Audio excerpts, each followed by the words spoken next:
Hi there, my name is Chad Barbanel, and the research that I've been conducting for the past year or so is an analysis of the PETM climate zones or paleoclimatology.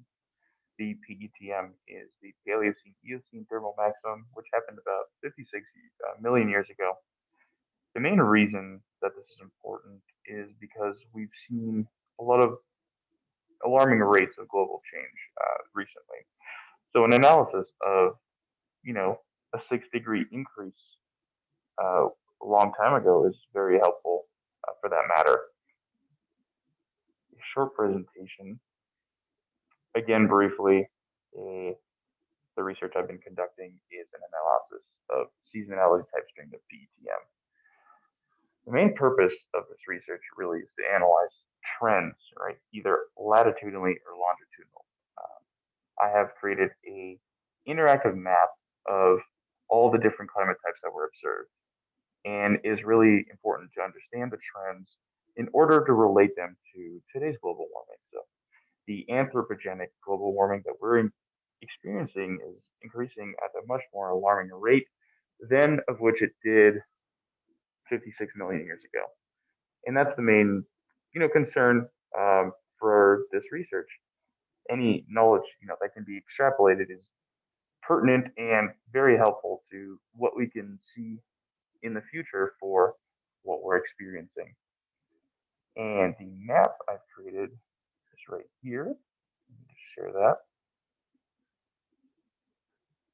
here. So this is the map that I've created. It is interactive, I'd say very easy to use. And what it does, it allows us to see these nice trends across the map. So the mid latitudes, you could say, have these red and green points, which are hot arid, which is red, and green humid. So we see a lot of mid latitudes showing hot, humid, arid types of weather. Another trend that can be noticed is the yellow points, which is called the temperate climate zone.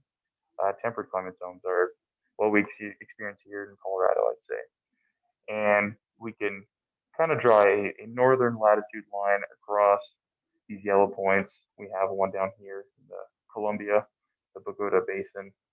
Uh, we also have one down here in the Antarctic when cooler temperature climate zones were observed. Uh, Global warming uh, increased, the temperature around the Antarctic and made it a temperate climate zone. So one thing to really notice here is that the Earth itself isn't experiencing any sort of uh, type of snow, or the precipitation that we're getting is just rain. We see rain across the temperate zones, the ever wet climates observed in New Jersey, even in the Okanagan Highlands of Canada, and as well as the Antarctic. Another good trend to analyze is longitudinal trends. So we see, if we assume the Atlantic as the datum, that we could say the eastern part of the world has a very humid, hot, dry climate, and the western part of the world has more of this temperate and wet climate, continental climate, even for these light blue points, these two light blue points.